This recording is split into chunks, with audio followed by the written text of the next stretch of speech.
and work toward a new vision for not only your community, but for the entire state. So what you've undertaken here is critical to the future of not only your area and this county, but the state of Michigan. There have been a few places in the state, and the Land Policy Institute has been a leader and worked with many of them, and I commend you for involving the Land Policy Institute at Michigan State University in your efforts here. There have been a few places across the state who have really got some great examples. Up in Traverse City, there's an organization called Grand Vision that brought together the Chamber of Commerce, Rotary Charities, and the Michigan Land Use Institute. They've developed a vision for what the future of that area needs to be. Down in Detroit, there's an organization called 15 by 15 that has a goal of bringing 15,000 new educated young people, highly educated young people, to downtown Detroit by 2015, led by a group of foundations down there.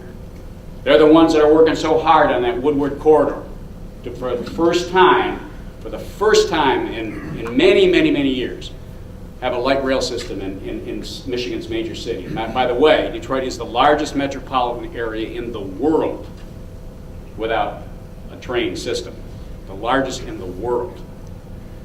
We have gotten behind in Michigan. It's time for us to get ahead. Your efforts here are part of a bigger vision for a better Michigan. When I was here several years ago and talking with Pat about it, I said to myself, you know, well, Livingston County, they'll probably make a little bit of an effort. I am absolutely amazed at the number of people that are in this room today. I commend you for your interest. I commend you for your dedication. I commend you for what you've done thus far. Now the tough stuff begins. Yeah. Now you got to figure out how to make it work. Now you got to figure out how to make it work. And that means putting the nose to the grindstone. That means making sure that everybody understands the importance of this to not only your future, but to Michigan's future. And that everybody understands that this is really about our kids and our grandkids. We can, working together, build a better Michigan. But it can't just be in Lansing. It's got to be in every community of this state, doing the kinds of things you're doing. So, again, I commend you. I wish I could stay longer, but I got to get back to Lansing in relatively short order. I commend you, and I hope that you continue all to keep your eye on the ball. If Michigan's going to be successful, then our communities have to be successful. As the governor said in the special message he issued about 3 weeks ago on local government in Michigan, Michigan communities must lead the way. You are leading. You are a shining example of what every community in Michigan ought to be doing. I commend you. I wish you well. And ask that you just keep going. It's too important to a wonderful, beautiful state, and it is too important to our kids and theirs to not continue doing what you're doing. So thank you. I'd like to give you a brief outline of the process that was involved from the launch almost a year ago today to the completed plan that sits before you. And after me, there's going to be other steering committee members explaining what that plan exactly entails. But before we get started, we wanted you to know that the results in front of you were made up more than a number of people just sitting around involved in wishful thinking. I'm going to go through something that is very much unlike the very technical stuff, but you should know that there was a sincere process and very scientifically and driven by an economist that moved us all along with it. So hang on here as I briefly explain the economic and scientific process that the steering committee and most of you in this room were involved in over the last year. The step one was education. Over 400 people attended the kickoff event when they learned here about the current state of Michigan's economy, how we got here, actions we can take, principles of the new economic planning, what's changing, what needs to be changed, and what had been done in the past would no longer work when we emerged from the recession. In addition to those 400 people that attended the summit, 200 additional people throughout the county attended a multi-part new economy educational series containing some of the same information. The state of the economy, how we got here, actions that could be taken, and principles. After the educational process, the next step involved was identifying assets and what we have going for us in Livingston County and what's working. And we did that in 3 different ways. 150 people participated in online surveys. Asset mapping workshops were held in varying locations throughout Livingston County. And then a technical analysis of existing asset databases were compiled depicting Livingston County's positive and working attributes.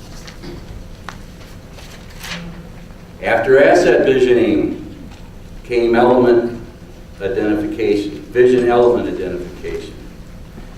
Asset vision workshop participants identified vision elements of a preferred future for the region for guiding development of strategic categories.